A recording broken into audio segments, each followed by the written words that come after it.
The paramedics checked his pulse twice. They checked his pupils under a harsh pen light and found nothing. They filled out the death certificate, signed the paperwork, and pulled a sterile white sheet over his face. Richard Sigmund lay perfectly still on the metal stretcher as the ambulance doors slammed shut. The vehicle pulled away, tires humming against the asphalt, leaving the scene of the accident behind. 8 hours passed in the dim, cold silence of the cargo bay. Then, the driver hit a jagged bump in the road.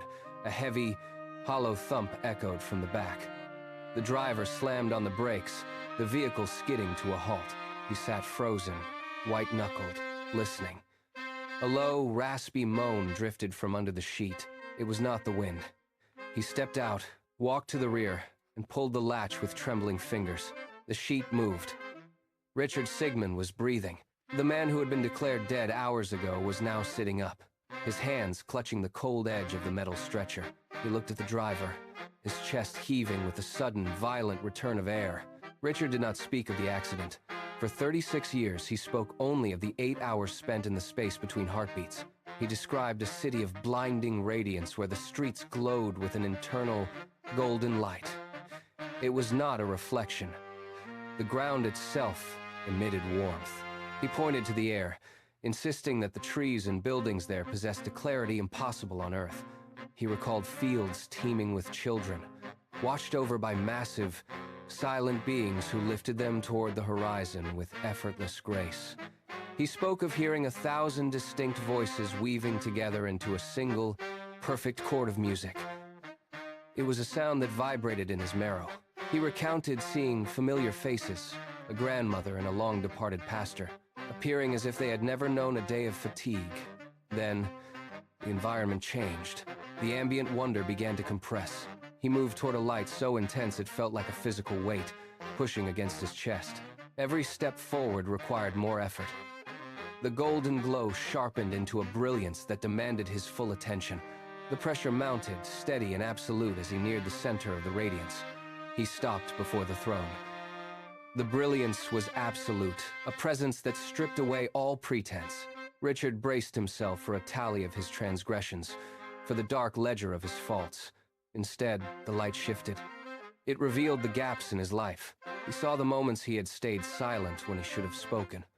He saw the faces of people he had ignored in his haste.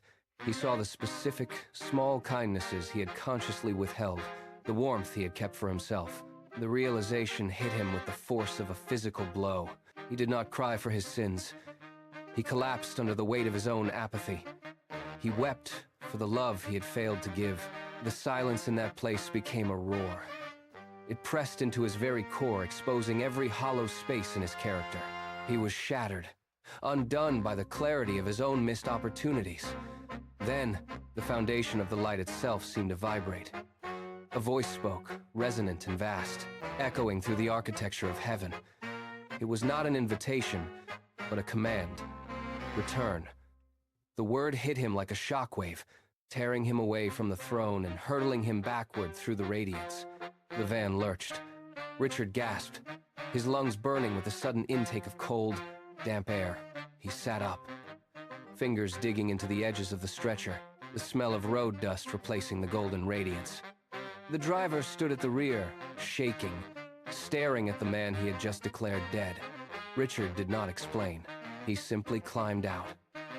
For the next 36 years, until his final breath in 2010, Richard traveled. He moved from town to town, village to village, standing in halls and on street corners to repeat his account. He never sought praise. He never looked for a stage. He spoke to offer a bridge. He insisted that heaven was a destination, as real and solid as the ground beneath his listeners' feet. He spoke of the streets that glowed and the music that resonated in his bones. He returned again and again to the fields of children, watched over by silent, massive beings. He wanted them to know that those children were not lost, nor were they merely memories. They were waiting. They were happy. If you have lost someone and wonder where they have gone, hold on to that image of the sunlit fields. The light he witnessed is still there. The invitation remains open.